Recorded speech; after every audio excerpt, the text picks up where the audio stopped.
Gender school and society के patriarchy और ये वाले जो कॉन्सेप्ट हैं, इससे रिलेटेड हम ऑब्जेक्टिव क्वेश्चंस कर रहे हैं। जैसे कि आपको पता है कि ऑब्जेक्टिव क्वेश्चंस ही आने वाले हैं, एमसीक्यू टाइप क्वेश्चंस।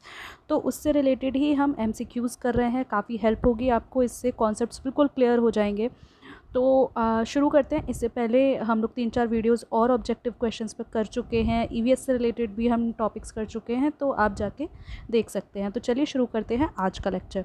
तो व्हाट इज़ पेट्रियार्की? पेट्रियार्की क्या होती है, बेसिक से शुरू कर रहे हैं। तो a system where women hold dominant position in the society, जहाँ पे वुमेन, औरत की जो है वो ज़्यादा पोजीशन होती है। नहीं, a system where man hold dominated position in India. Yes, कौन सी? जहाँ पे मैन जो है वो डोमिनेंट पोजीशन जो है सोसाइटी में वो होल्ड करता है। हम सबको पता है कि जो हमारे जो समाज है वो पितृसत्ता है। वहाँ पे क्या है कि फीमेल को कम इम्पोर्टेंस दी जाती है, मेल को ज़्यादा इम्पोर्टेंस दी जाती है। तो उसी को हम क्या कहते हैं? पेट्रियार्की कहते हैं। ठीक है। Next, which of the following is the characteristics of patriarchy? Patriarchy के फीचर्स बताने हैं। तो पेट्रियार्की के फीचर्स में क्या है? Equal distribution of power between genders. क्या पावर जो है जेंडर्स के बीच में बराबर होता है? बराबर होता है, तो वो पेट्रियार्की नहीं होता, इक्वलिटी होता है। Then male dominance and control over societal institutions. हाँ, जो कि मेल है उनका डोमिनेंस जब सारे इंस्टीट्यूशंस पे होने लगे तो उसको हम क्या कहते हैं? पेट्रियार्की।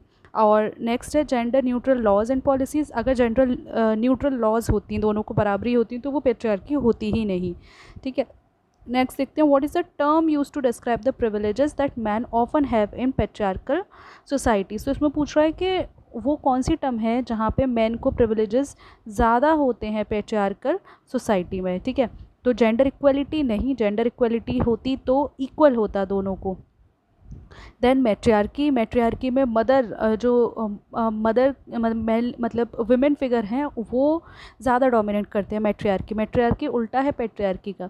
फीमेल एम्पावरमेंट या मेल प्रिविलेज? तो इसका आंसर होगा मेल प्रिविलेज। तो हमें पता है कि क्या पूछा था इसमें, हमें पता है कि जहाँ पे पेट्रियार्कल सोसाइटी होती है उसको हम क्या कहते हैं? उसको कहते हैं male privilege. Next, how does patriarchy impact gender roles? जो पेट्रियार्की है वो जेंडर रोल्स को, जो हमारे रोल्स हैं उनको कैसे इन्फ्लुएंस करती है? तो क्या ये एबॉलिश करती है जेंडर रोल्स को ऑल टुगेदर? पेट्रियार्की नहीं, पेट्रियार्की में तो जेंडर रोल्स जो हैं वो इस्टेब्लिश होते हैं।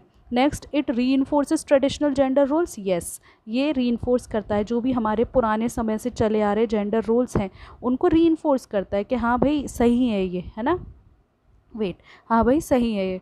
इट प्रमोट्स फ्लेक्सिबल और फ्लूइड जेंडर रोल्स। नहीं, फ्लेक्सिबल तो नहीं करता, मतलब चेंजिंग जेंडर रोल्स नहीं। पेट्रियार्की कभी भी फ्लेक्सिबल नहीं होती। Then it only affects women's role not men's. गलत है, ये जो जेंडर रोल्स हैं ये क्या है? ये वुमेन और मैन दोनों को अफेक्ट करती है। ठीक है। नेक्स्ट चलें, विच movement advocates for gender equality and challenging patriarchal norms? तो कौन सा ऐसा मूवमेंट है जो एडवोकेट करता है जेंडर इक्वालिटी को या चैलेंजिंग पेट्रियार्कल नॉर्म्स? मतलब जो जेंडर इक्वालिटी मतलब समाज में इक्वालिटी है उसको तो एडवोकेट करता है, और जो पेट्रियार्की है उसको क्या कहता है कि वो नहीं होनी चाहिए। तो ऐसा कौन सा मूवमेंट होगा? पेट्रियार्की का उल्टा फेमिनिस्ट। तो फेमिनिस्ट मूवमेंट, इसका आंसर है फेमिनिस्ट मूवमेंट। ठीक है। Next is, in a patriarchal society women are often underrepresented or marginalized in which of the following areas? तो patriarchal society में जो women हैं वो कौन से ऐसे एरिया में जो है वो मार्जिनलाइज है, मतलब कम रिप्रेजेंटेड है? तो इकोनॉमिक और पॉलिटिकल डिसीजन मेकिंग, हमें पता है कि जो औरतें हैं वो एक तो कमाने वाले में और एक पॉलिटिक्स में हमेशा कम ही दिखी है। चाहे तो पीएम हो, प्रेसिडेंट हो, एक ही प्राइम मिनिस्टर वुमेन रही हैं, प्रेसिडेंट भी 2 ही रही हैं। तो यहाँ हमें जो है जो वुमेन है, जो औरत है वो कम देखने को मिली है, जबकि हाउस होल्ड में तो सबसे ज़्यादा है ना। एजुकेशनल अपॉर्चुनिटीज़ में तो भी ठीक है। Next, what is the opposite of patriarchal society? तो पेट्रियार्कल पितृसत्ता का उल्टा क्या होगा? मातृसत्ता। मैट्रियार्कल सोसाइटी, तो इसका आंसर होगा ये बी। फेमिनिस्ट सोसाइटी नहीं होगा। एगलिटेरियन मतलब जहाँ पे इक्वलिटी हो, जेंडर न्यूट्रल तो होगा ही नहीं। Next is, which social institution is commonly criticised for perpetuating patriarchal norms and values?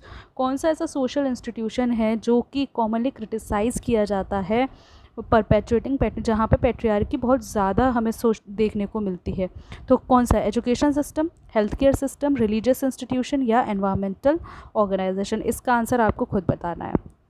Comment box में। How does patriarchy impact men's emotional expression, तो इसमें से पैट्रियार्की जो है वो कैसे मैन के इमोशनल एक्सप्रेशंस जो हैं उनको इम्पैक्ट करती है। तो man are encourage to freely express their emotions, नहीं, जो पैट्रियार्की है वो ये कहती है कि मैन जो है उनको रोना नहीं है, कहते हैं ना लड़कियों की तरह रो रहे हो, तो लड़कों को रोना मना होता है। Men are typically emotionally expressive without social pressures, नहीं, men are often discourage from showing vulnerability और emotions perceived as weak, exactly. तो क्या है, यही बात अभी मैंने आपसे कहा कि मैन को हमेशा डिस्करेज किया जाता है कि वो अपनी वनरेबिलिटी, अपने इमोशंस ना दिखाएं। What role does media play in reinforcing patriarchal norms, तो मीडिया का क्या रोल है पेट्रियार्कल नॉर्म्स के लिए। तो मीडिया चैलेंज करता है ट्रेडिशनल जेंडर रोल्स को, मीडिया प्रमोट करता है जेंडर इक्वलिटी, या मीडिया रिफ्लेक्ट्स और परपेचुएट करता है जेंडर स्टीरियोटाइप्स एंड इनइक्वलिटी, तो मीडिया रिफ्लेक्ट करता है।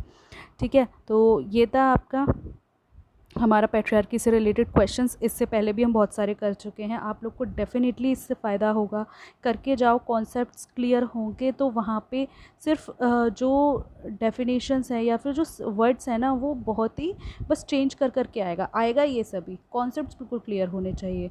ठीक है, तो हम और भी लेकर आएंगे। ठीक है, तो आज की वीडियो के लिए इतना ही, थैंक यू।